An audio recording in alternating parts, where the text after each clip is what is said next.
Welcome back to BWO Daily, your source for news in sports entertainment and the world of professional wrestling from your boys at Busted Wide Open. My name is Nick Howell. And I am Sir Ian Dangerous. And today, Nick, we have to talk about the fact that on Backstage, Paige voiced an opinion that got her in a little bit of trouble in the Twitterverse. Now, again, she got in trouble on Twitter, so it's not like the world is burning down. But let me actually tell you what she said as well. She said, quote, "I feel like the tag team championship," I can't do a Norwich accent, so I'm not even going to try. "I feel like the tag team championship hasn't been utilized to their full potential." Speaking of the women's tag team championship, considering everyone that's had them, I feel like they're not being defended. I don't think they've been used right. They've been kind of thrown under the rug. They're not being taken very seriously, and I just feel like at some point they have to be taken seriously because this is such a big moment for the women's division to have these tag team titles instead of just having one championship. Now we have a tag team division, and we could utilize so many of the tag teams we have, even down in NXT or up on Raw and SmackDown. Bayley and Sasha, they're good, they're solid, we all love them, but let's try and build some other people. Sounds like what I've been preaching for some time now. It sounds like what we've both been preaching, Nick, except that the Bayley and Sasha stans came for Paige like it was 1932. It's a black and white movie. She's Frankenstein, and they got all the pitchforks and torches. So, yeah, again, she had to defend herself on Twitter. She actually even said, "You guys are wild. It's funny. Let me break it down for the stands so it's easier to understand. It doesn't matter who the tag titles are on. They're not being utilized to their full potential. They're not being defended often enough. It's only because I'm saying it, you're mad." Right. And then about 14 hours later, she said, "I don't know how stands do it. It went from me saying I want the women's tag championships to be taken more seriously to apparently I hate all your favorites. Twitter has lost their minds." Paige, if you're listening, Twitter never had a mind to lose. It's not some kind of magical hive mind that represents everyone, right? It's people looking to poke the bear and start controversy. I think you're 100% right. Yes. Even if you take the names of the four horsewomen of NXT out of it, you're left with Alexa Bliss and Nikki Cross and the Iconics. Right. So, they're the ones who have held the tag titles. There's, 3 different groups that have held them in over a year. That's it. Yep. And here's the thing. Paige was the one catching a lot of flack. Beth Phoenix also weighed in, and so did Ember Moon, who were also on this episode. Ember Moon agreed that it wasn't the right decision to put it on Bayley and Sasha, and Beth said, "You have a lot of talented females that may not be booked on the show because of all the championships are piled in one place on a singles angle that eventually would have been probably featured on the show anyway." Essentially saying that Sasha and Bayley are on this big, long, apparently breakup angle, and you're putting the tag team titles on them when you could have done the breakup angle without the titles and then just concentrated on the... We thought they were heading into Alexa Bliss, Nikki Cross versus the Iconics.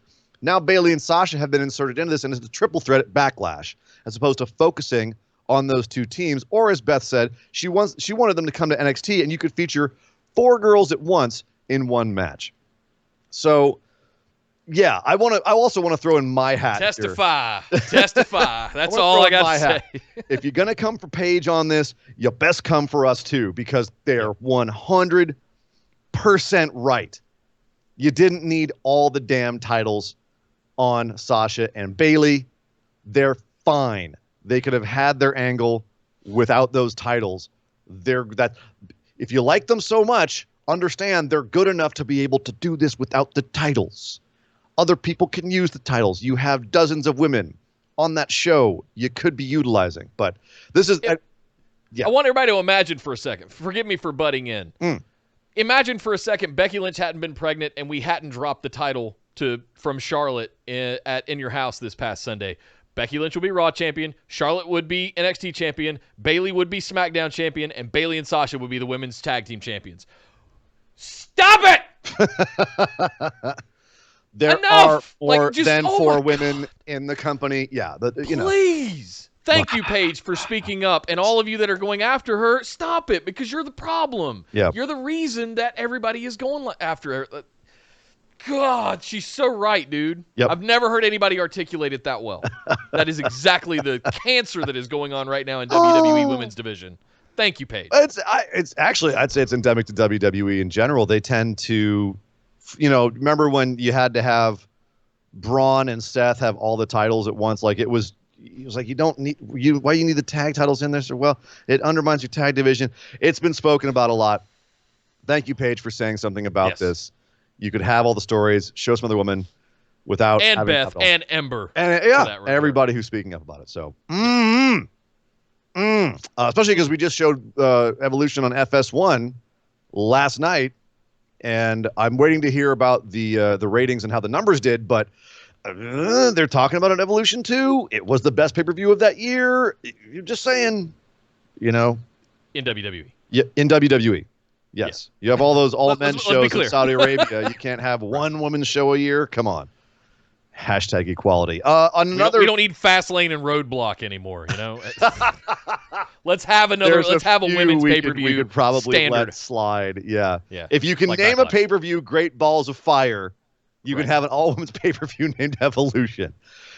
In other news, another nice uplifting news, John Cena is out there. Big baller John Cena is throwing his money around. If you didn't know, Nick, the Korean super pop group BTS donated $1 million to Black Lives Matter. And then their fans, the BTS army, raised $1 million as well to match them. That's insane. They are usually it's the other way around. The group will match the audience donations. Holy smokes, they led the charge on that, and he was so inspired by this. Apparently, John Cena is also a big fan of BTS. Certainly is a guy of his stature who's trying to do what he's doing in entertainment, to look at a group that is preaching the message that they're preaching, which is all about, self-love and actualization and bringing joy to the world. And he's all about that same kind of positivity, and looking at him looking at them going, oh, They got their fans to do what now? He is. I'm not going to sit here and pretend I know anything about K-pop or BTS. Full disclosure. Yeah. But that is phenomenal and amazing, and thank you guys so much. Yeah. Well, John Cena matched it. He said, if you guys can do it, I can do it as well. He came in and dropped $1 million as well on Black Lives Matter. So that's $3 million right there. Good Lord. But yeah, John Cena once again putting his money where his mouth is, right there. So good on you, Big John. Big match, John. Thank you, everyone. The Slammiversary main event has been set, Nick. We talked about this last week about how there was some big news rumbling around there. We haven't seen Tessa Blanchard since before all of this crazy stuff went down with the health scare across the globe. But Impact has finally put its foot down, and now we have the main event. And it's a 5-way. Tessa Blanchard will have to defend her title against Ace Austin, Michael Elgin, Trey Miguel, and Eddie Edwards. Holy crap. In the main event. Fatal 5-pack challenge. What did she do to deserve that? I guess they wanted a big main event, and that's pretty big. There's been a lot of rumblings around, who's in the title picture over the last few weeks. Obviously, Moose is out there saying he's the TNA heavyweight champion, the true heavyweight champion. So someone's going to have to. That's what I was going to say. Handle Where's him Moose? at some point. And I believe he's got a match coming up as well to defend that. And I think it's against Elgin. I don't have it in front of me. But that's not all that's going on at Impact. There's lots of moving and shaking over there. Deonna Purrazzo just showed up after leaving WWE. She's over there, made her debut last night, came out, and after Jordynne Grace tapped out Taya Valkyrie, out came Deonna Purrazzo, put her in an armbar. And then offered her a handshake first, and then yanked her down, armbar. Hello, Deonna. Hello, Virtuosa. And she has for the Knockouts Championship. Yes. Yeah. They're now. You could argue whether or not they're capitalizing on her exposure right now and the waves that were made when she left WWE. Kind of reeks a little bit of TNA, but at the same time, looking forward to seeing what she's going to bring to Impact, to their brand, to the title match.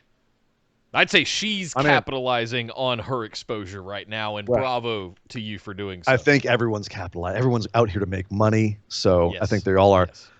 Also, speaking of making money, there may be some few ex-WWE people that are making money in Impact. We noted that their preview for Slammiversary had a quick little blip of a whole bunch of stars that were recently released by WWE. Well, they're doubling down on that.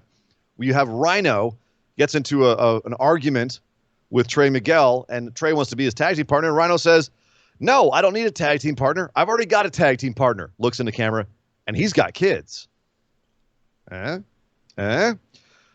then another part of the show, Elgin's taking a call, and he says, yes, you know us Canadians are team players, referring to somebody that hadn't shown up yet.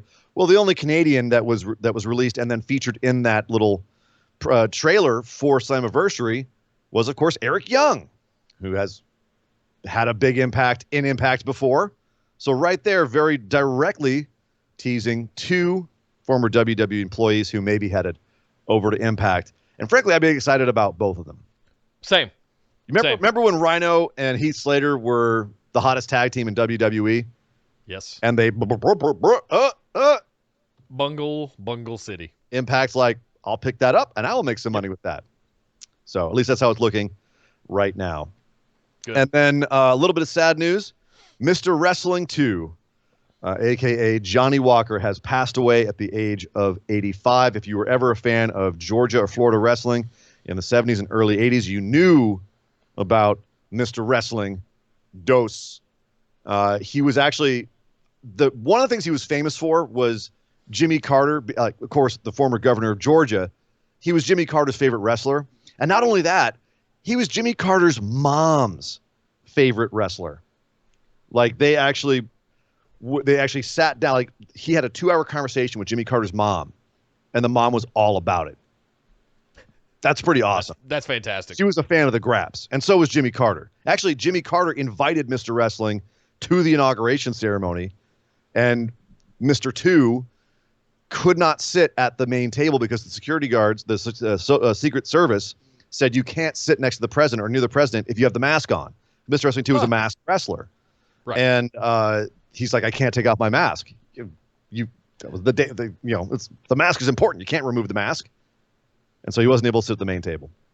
So kind of a sad story there. But my uncle was friends with Wahoo McDaniel, if that's any kind of clout that I can bring, but I'm not a former president. Completely irrelevant, but at the same time, that's great to know, Nick. Thank you. Yeah.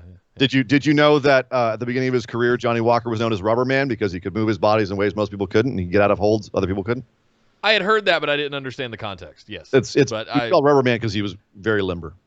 Huh. Yeah, but he so big figure in sports entertainment has passed away. So rest in peace, Mr. Rest in Wrestling. peace To one of the cooler masked wrestlers of the day. Go check out his matches. And finally, speaking of the virtuosa, Deonna Purrazzo does turn 26 today. So happy birthday, Deonna Purrazzo.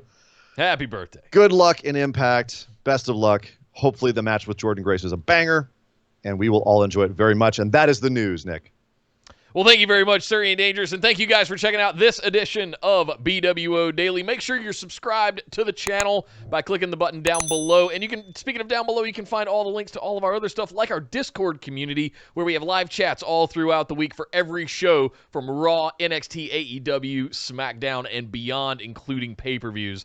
Find all of our links to all of our socials and groups and all of that stuff in the description down below. But my name is Nick Howell. You can find me on Twitter at DataCenterDude. And I am Sir Ian Dangerous. You can find me on Twitter at Sir Ian Dangerous.